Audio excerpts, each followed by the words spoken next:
Alright, let's talk about episode 5 of Domino Masters. Domino Masters is a show that airs every Wednesday at 9/8 Central on Fox, but all the episodes so far can be streamed right now on Fox Now and Hulu. At this point in the season, only 8 teams have advanced to the playoff round. As a producer and consultant for this show, it was really cool to see all the techniques and ideas that showed up from here. Did you know that regular dominoes actually float in water?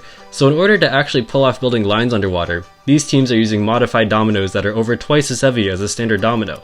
Other than that, there aren't any major surprises that come with building dominoes underwater, but do be careful about knocking anything over with ripples. That and more, coming at you this week in this Domino Masters analysis video.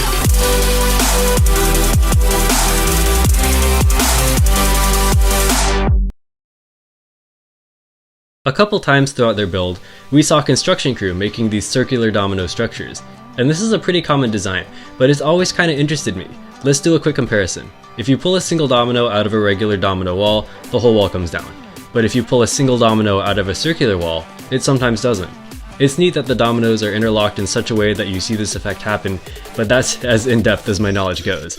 But that means that if you choose to build this kind of structure, you have to topple it in a way that will dislodge more than one domino. So don't have a string pull one domino out, be smart like construction crew, and hit the structure with a small to large set. Brains and Brawn once again had really smooth woodworking, which is kind of talked about in the episode, yes, but I want to talk about it more. It's integrated so seamlessly into their builds. No, that treasure chest is not a prop, they made that themselves.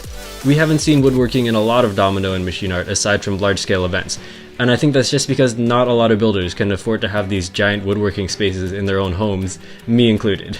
It's made for being big and showy and not really for being convenient or accessible. It's pretty key to building large scale though, and it can unlock a lot of really cool motions, and I'm glad a network show with all the materials it needs at its disposal is giving it more time to flourish. It'll be interesting to see if one day woodworking gets more incorporated into casual building. Onto the mechanical mavericks, where at this point, we can tell that the use of electricity in their chain reactions is a key element of their build. Builders run power through their chain reactions all the time, and most people roll a ball into the switch of a power strip that connects to whatever they want to power. For reference, you can see Brains and Brawn doing it the common way here, but the mechanical mavericks are different. With the Mavericks, we're now seeing a team that even does the wiring all by themselves, completing circuits with dominoes.